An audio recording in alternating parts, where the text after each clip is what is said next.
Hi guys, Oshale here and welcome back to my channel.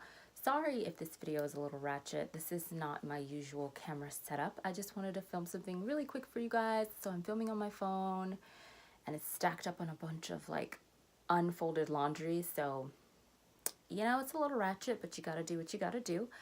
I realized it's been a while since I filmed a book haul on this channel, and I haven't really been buying books this year because I joined the Book of the Month Club. For those that don't know, it's a subscription service where you get to pick a book out of like 4 or 5 choices every month, mostly adult books. Once in a while they'll have young adult, and spans all genres. I've done a bunch of these videos, so I will link the last one I did below, and I will link the website below. If you've never seen this and you're one of my new subscribers, then you can definitely go check that out.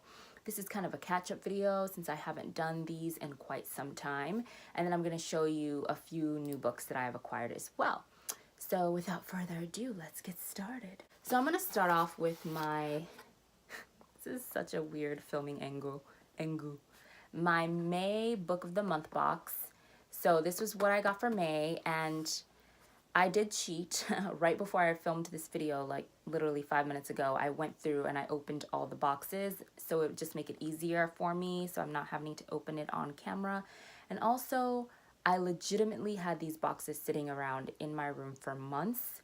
So May, June, July, August, so that's 4 months of boxes just sitting unopened. I don't know, I'm crazy. It's been a crazy 6 months for me.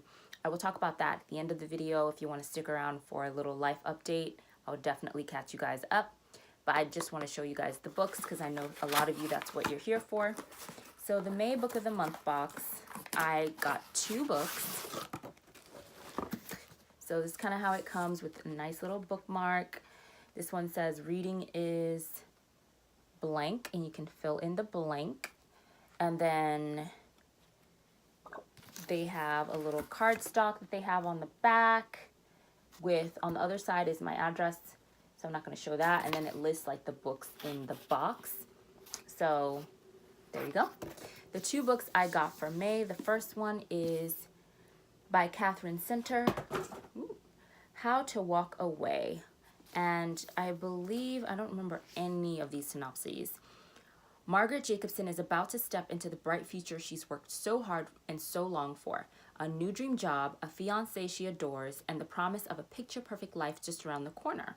Then suddenly, or on what should have been one of the happiest days of her life, everything she worked for is taken away in a brief, tumultuous moment. In the hospital and forced to face the possibility that nothing will ever be the same again, Maggie must confront the unthinkable. First, there is her fiancé, Chip, who wallows in self-pity while simultaneously expecting to be forgiven. Then there's her sister, Kit, who shows up after pulling a 3-year vanishing act. Finally, there's Ian, her physical therapist, the one the nurses said was too tough for her. Ian, who won't let her give in to her pity and who sees her like no one has seen her before. Sometimes the last thing you want is the one thing you need. Sometimes we all need someone to catch us when we fall. And sometimes love can find us in the least likely place we would ever expect. How to Walk Away is Catherine Center at her very best, a masterpiece of a novel that is both hopeful and hilarious, truthful and wise, tender and brave. So that's this one.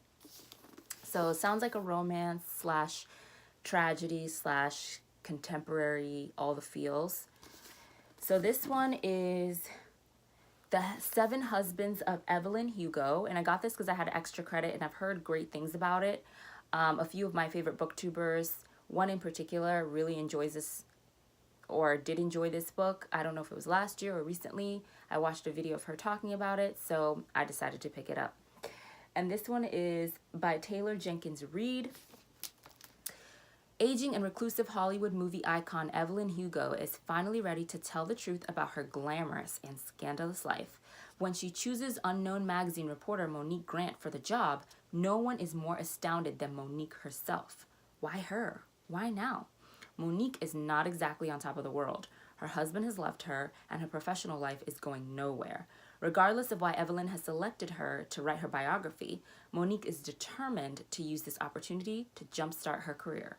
Summoned to Evelyn's luxurious Manhattan apartment, Monique listens in fascination as Evelyn tells her story, from making her way to Los Angeles in the 1950s to her decision to leave show business in the 80s, and of course, the 7 husbands along the way.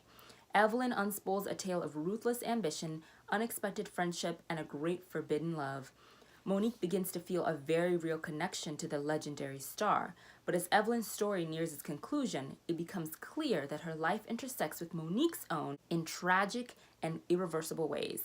Written with Reed's signature talent for creating complex, likable characters, this is a mesmerizing journey through the splendor of old Hollywood and into the harsh realities of the present day as 2 women struggle with what it means and what it costs to face the truth.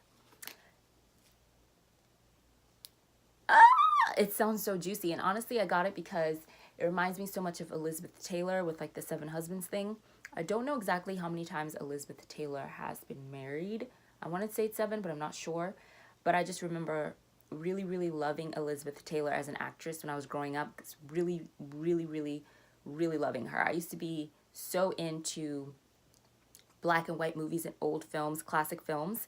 I loved watching Turner Classic Movies when I was growing up. So Elizabeth Taylor was one of the actresses that I just adored. And that was a huge part of the reason that I picked this up, along with that booktuber's recommendation. I don't know why I can't remember her name right now, but I will link her channel down below. But yeah, she's the one who encouraged me, or like sparked my interest in wanting to get this.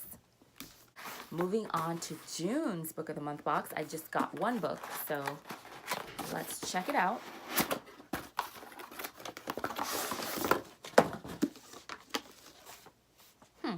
It just says, psst. Oh, it has a little card. Oh, coupons. Interesting. Okay, so it looks like coupons to like more subscription services. This one is a subscription service to a bra. I've seen this company all over Instagram. Not interested right now. HelloFresh.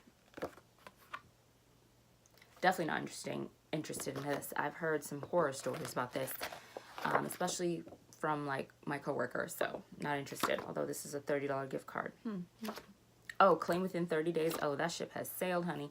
This is June's box, so I guess I can toss that.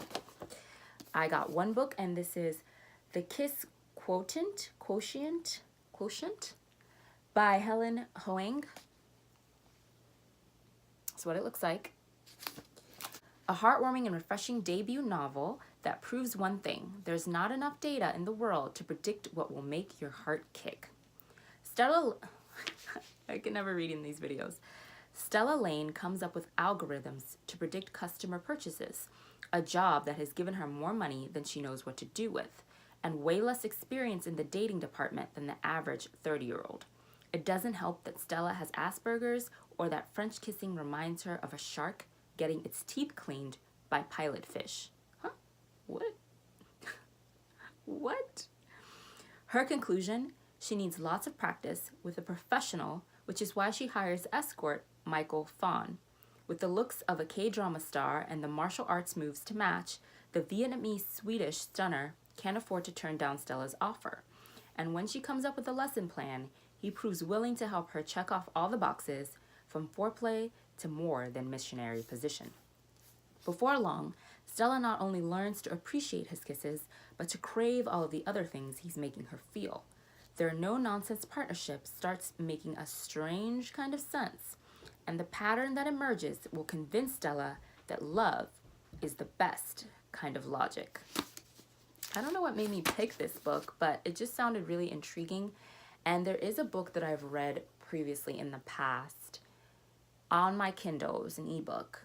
I think it was an independently published book about a woman who falls in love with her escort, and she hires an escort for the same reasons. She's just very, I think she's a virgin or something, and she's just wants experience, and then they end up falling in love. It was actually a pretty good story. Let me see if I can find it. If I can find it, I'll link it below. I'll have to go through my Kindle probably, but I think that's what like sparked my interest in getting this. Because I think I had just reread that book recently, and then I saw this, and it just, I was in that mood. But yeah, so that's what I got for June. This is July's box, so let's check this one out. I'm trying to look at the camera, which is like right there, so I feel like I'm looking down though. But I feel like if I look at myself, I'm not looking at you guys. Let me know in the comments. This is July's box, Ghosted, a novel by Rosie Walsh. 7 perfect days, then he disappeared. A love story with a secret at its heart. Seems like I was in the mood for a lot of romances this summer. For anyone who has ever waited for the call that didn't come. When Sarah meets Eddie, they connect instantly and fall deeply in love. To Sarah, it seems as though her life has finally begun, and it's mutual. It's as though Eddie has been waiting forever for her too. Sarah is certain she and Eddie know everything about each other. So when he leaves for a long-booked vacation and promises to call from the airport, she has no cause to doubt him. But he doesn't call. Sarah's friends tell her to forget about him, but she can't. She knows something's happened. There must be an explanation. Minutes, days, weeks go by as Sarah becomes more and more worried. Then she discovers she's right. There is a reason Eddie disappeared. It's because they both failed to share one essential thing with each other: the truth. Ghosted is a novel about the consequences of keeping secrets, about being haunted by grief, but ultimately about learning how to let go of the past. Most of all, it's about the joy that comes from utterly opening your heart. Impossible to put down, Ghosted will surprise you and leave you breathless until the very end. That's what the cover looks like. But yeah, wow. I don't know what made me pick this. I'm fascinated by this like theme of being ghosted. I can't speak, I'm so sorry. But I've ghosted people though, I'm not even gonna lie. Because I have a very short attention span, and sometimes like I feel like our society grooms women to find difficulty saying no to men. We're groomed to always want to please men, and a lot of times we feel that pleasing men is in our best interests, and it's what will keep us safe in certain situations. And so we are groomed to always say yes. And so a lot of times when men ask for my phone number or anything like that, I always say yes, especially if it's in an uncomfortable situation where it's like a power disparity. Like for example, if my Uber driver asks my phone number, which has happened multiple times, I usually just say yes because they're driving me to my destination, and I feel that if I say no and my reason, even if I don't really need to give them a reason, isn't good enough, then my life is in danger because this person is supposed to drive me to a destination and I want to arrive safely. And oh God, it sucks, doesn't it? The way that we women have to operate in this society, it's so shitty. But anyway, so a lot of times I feel that I don't have a choice. So I ghost people unintentionally or intentionally. Unintentionally is when like I think I gave someone my number or give them the wrong number because I'm intoxicated. That hasn't happened in a long time. That was mostly in college. Intentionally happens a lot now because I'm afraid to say no. And when I have said no and given reasons from lying to say I'm in a relationship, I have a boyfriend, which it sucks that we have to literally create a fictional relationship with another male in order for it to be okay and justifiable why we should not accept advances from the male in front of us. Tell me that's not like messed up to the extreme. Toxic masculinity. This patriarchal society is shitty. But anyways, I went off on a tangent. What was I saying? Yeah, even if I've given reasons, I've made up like relationships, boyfriends, husbands. I remember at one point I just got tired of giving a reason because it doesn't matter if you give a reason. There are some men that will still get mad, they'll call you out of your name, that whose egos will get bruised, they'll take it out on you. I've literally just said no before with no qualifier, no reason, and like been yelled at, you know? So you feel like your life is in danger, you feel like your safety is at risk. And so I've just started saying yes because it's like, whatever, I can just block the number or never answer the phone call. And that has happened to me actually recently. So that whole term of being ghosted but being applied to an actual relationship is very fascinating to me. So I kind of wanted to check it out. I will say that in relationship wise, I was ghosted once. It's not something that I talk about a lot because it's a very painful part of my life, but I think I wrote a blog post about it. I'll link my blog, my short story blog, down below. I think I did, I'm not sure. But yeah, so multiple reasons personally why I wanted to pick this one up. Oh my gosh, this video is getting long, like all my videos. I can't film short videos, you guys. I just can't do it. Anyways, the August book of the month. Let me go ahead and quickly show this one to y'all. I'll have to do a life update in another video because I don't want this video to be too long. Another bookmark. I have like 50 million bookmarks now. This one looks like a historical. The Air You Breathe by Francis de Pontes Peebles. Quickly. The story of an intense female friendship fueled by affection, envy, and pride, and each woman's fear that she would be nothing without the other. Some friendships, like romance, have the feeling of fate. Skinny 9-year-old orphan Doris is working in the kitchen of a sugar plantation in the 1930s, Brazil, when in walks a girl who changes everything. Graça, I can't pronounce this for the life of me. The spoiled daughter of a wealthy sugar baron is clever, well-fed, pretty, and thrillingly ill-behaved.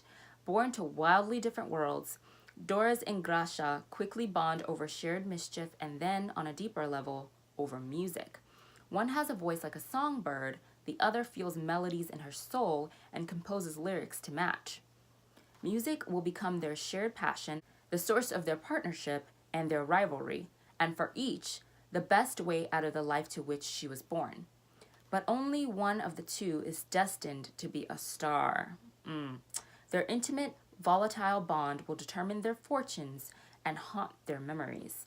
Traveling from Brazil's inland sugar plantations to the rowdy streets of Rio de Janeiro's famous Lapa neighborhood, from Los Angeles during the golden age of Hollywood back to the irresistible drumbeat of home, The Air You Breathe unfurls a moving portrait of a lifelong friendship, its unparalleled rewards and lasting losses, and considers what we owe to the relationships that shape our lives.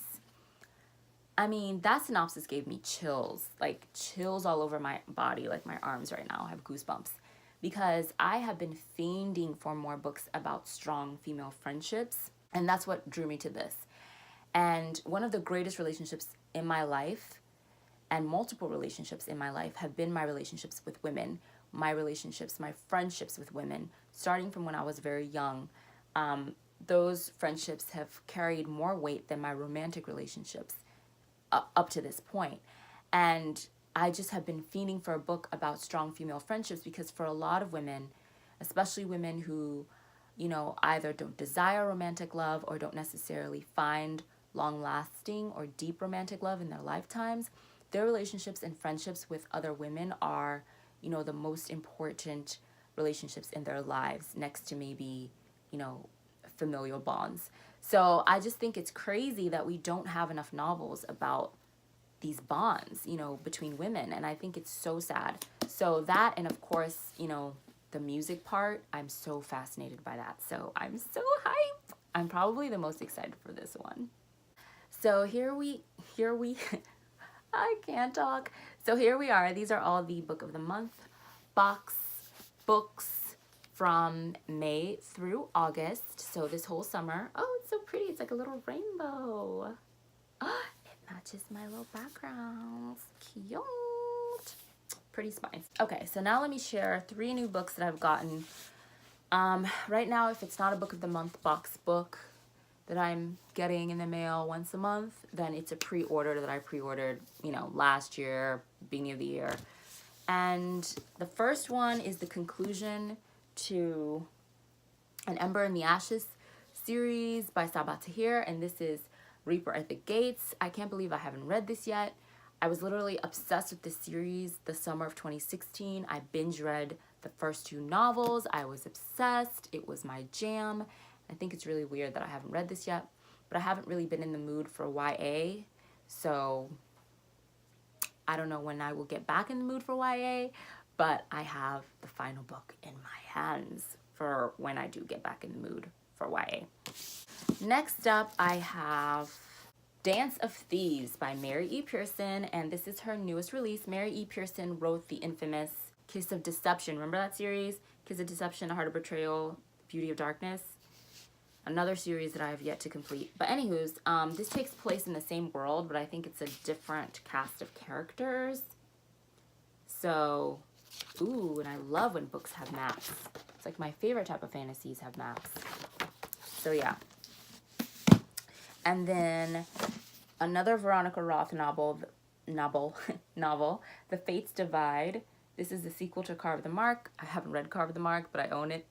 I've just been collecting Veronica Roth books because I really like the way that she writes. Even though with the Divergent series, I only really liked the first book. I didn't really like the rest of the series. But I do really like the way that she writes. So here we are with the new releases. And here they are all together. I'm gonna feel really dumb if I've been looking in the viewfinder on this iPhone or whatever the whole time and it looks like I'm just staring at the corner. I don't know, guys. But here are all the books, you know. Thanks so much for watching. I will definitely do a life update catch up in another video. This video has gotten way too long and I just kind of want to say goodbye, but I will catch you guys in my next video. Bye. Where do I look? Where do I look? Where do I look? Bye, guys.